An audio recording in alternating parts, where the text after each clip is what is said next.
ভুলেও shopping bag ফেলে দিবেন না।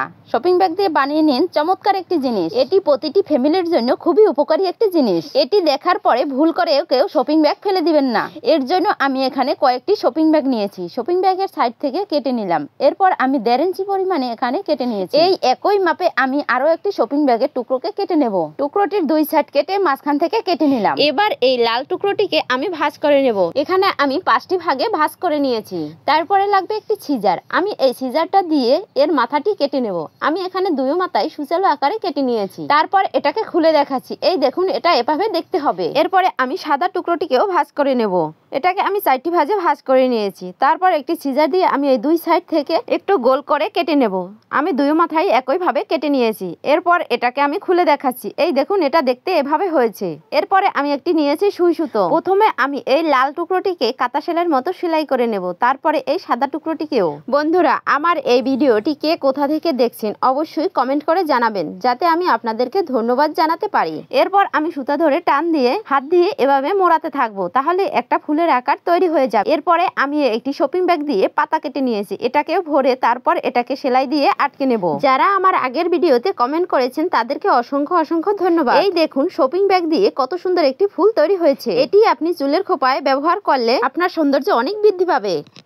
সাবানের মধ্যে চিনি দিন, তারপর দেখুন কি হয়। আপনি কল্পনাও করতে পারবেন না সাবানের মধ্যে চিনি দিয়ে কতটা উপকারী জিনিস তৈরি করা সম্ভব। এর জন্য প্রথমে কিছু আমার কাজ করে নিতে হবে। আমি এখানে লাইফবয় সাবান নিয়েছি। এখানে আপনি যে কোনো ব্র্যান্ডের সাবান নিতে পারেন। এরপরে একটি গ্রেটার দিয়ে এই সাবানটিকে গ্রেট করে নিতে হবে। এখানে আমার সম্পূর্ণ সাবানটি গ্রেট করতে হবে না। আপনি চাইলে এখানে অর্ধেক বা তার কম সাবান গ্রেট করে নিতে পারেন। আমি এখানে অর্ধেকের কম গ্রেট করে নিয়েছি। এর ভিতরে আমি দিয়ে দেব 2 চামচ পরিমাণে চিনি, আর তার সাথে দিয়ে দিচ্ছি 1 কাপ পরিমাণে জল। জল দেওয়া হয়ে গেলে একটা চামচ দিয়ে চিনিটা না গলা পর্যন্ত এভাবে নাড়তে থাকতে হবে। নাড়তে নাড়তে চিনিটা একসময় গলে যাবে। মনে রাখবেন, এর ভিতরে আরো কিছু জিনিস অ্যাড করতে হবে। এখন দিয়ে দিলাম 1 চামচ এর ভিতরে বেকিং সোডা।